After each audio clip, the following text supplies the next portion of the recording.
Hello to everyone. Today I am here with Trade Risk Part 2. If you are interested to have update videos on banking and finance related topics, please do subscribe my channel.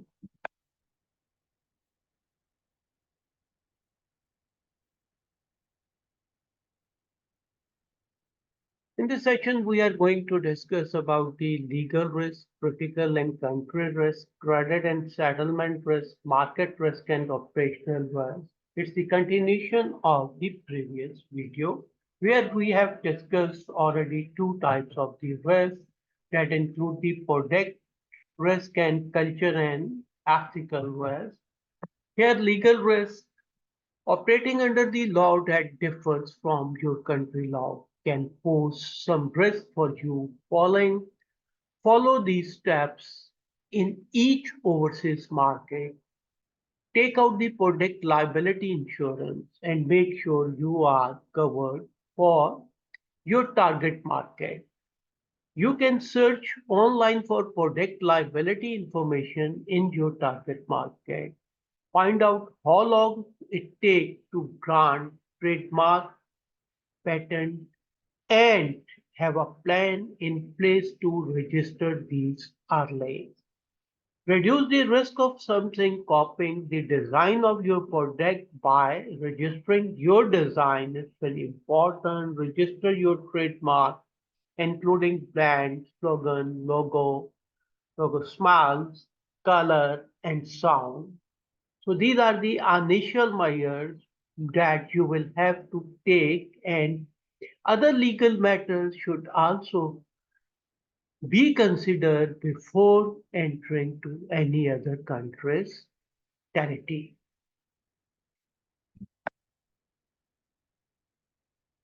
Patents protect concept, inventions, and ideas and can give you patent monopoly to commercialize. You will need to file the patent in all markets, not just one country.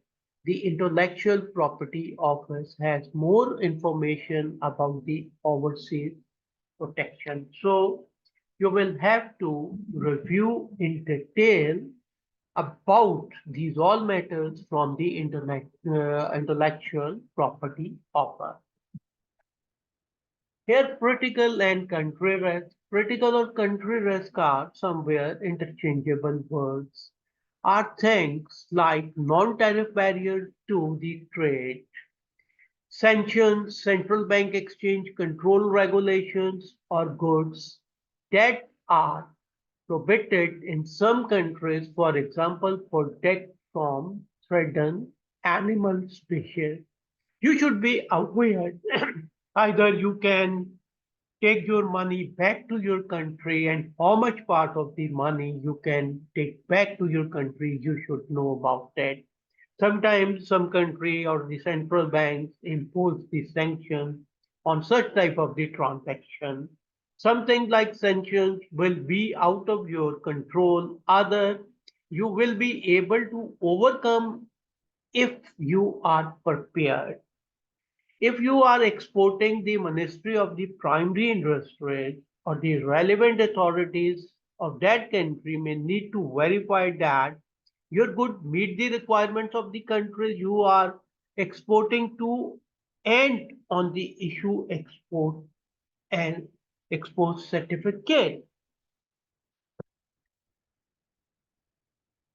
A risk you cannot control in sanctions. Sanctions restrict activities with the certain countries, goods and services, or persons or entities. They can range from economic and trade sanctions to arm embargoes, travel ban, financial or diplomatic restriction, because it can become a problem for business if you have mistakenly import any such type or the export any such type of material or your good or services that can later on bring your business in a great problem. If your potential target market is subject to the current sanctions, make sure you get independent legal advice because the penalties for non-compliance may be served. Credit and the settlement risk. If you are exporting goods, particularly to a buyer you haven't worked with before, non-payment is a significant risk. Trade credit insurance helps mitigate credit and settlement risk.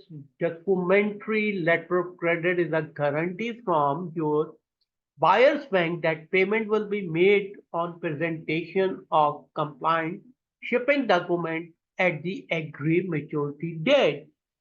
To mitigate the risk further without recourse finance, which protect the exporters against the issue of the letter of credit, that is, buyer's bank failing to pay without without recourse finance might be a good idea if you are unfamiliar with your buyer's bank or you are trade in a country where critical risks are significant. It means the more measures you can take, you should take before entering any such type of the contract. Market risk, we are trading overseas. You will most like to be using a foreign currency, which exposes you to currency and the exchange rate. The foreign exchange rate changes with the domestic and the international market pressures. These include the difference in inflation and or interest rate between two countries, different in the economic performance between countries, critical stability. So sometimes even the countries restrict the imports and you have already placed the order. So in that case, it will very risky for you to manage the foreign exchange. If you are an importer, you are probably buying goods priced in the foreign currency, and if you are exporter, you are probably receiving the payment in the foreign currency. Particularly weak currency or the soft currencies and hard currencies are important to evaluate before entering any such agreement. Fluctuation in the exchange rate can affect the final amount you pay or receive in the foreign currency, and this can potentially wipe out your profit. While exchange rate fluctuations are not something you can control, there, there are ways you can reduce your exchange rate by having the future or the forward contracts. Operational risk is any other kind of the risk we haven't already covered. It includes the breakdown in the internal process and procedure, human error, imperfect system. There are operational risks both in the actual production of your goods and in the paperwork and documentation you will have to produce. You can manage operational risk in actual production of your goods by making sure that your production process, how you use your raw material, machinery, and manpower to create your product are efficient. The people are working are experienced and well trained. This will help reduce your cost and mean you will be able to achieve the economic scale. Have an emergency and a business continuity plan. It's a health and safety requirement to have an emerging plan, and have a continuity plan will help reduce the potential risk to your business after an emergency. Have a long-term business strategy or business plan. This is also operational risk in paperwork and documentation you require to submit. Whether you are importing or exporting, it's very important that import and export documentation is accurate, and otherwise there may be delays.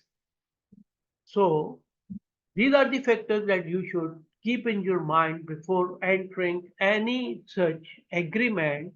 Now see you again very soon with the upcoming video on the same topic.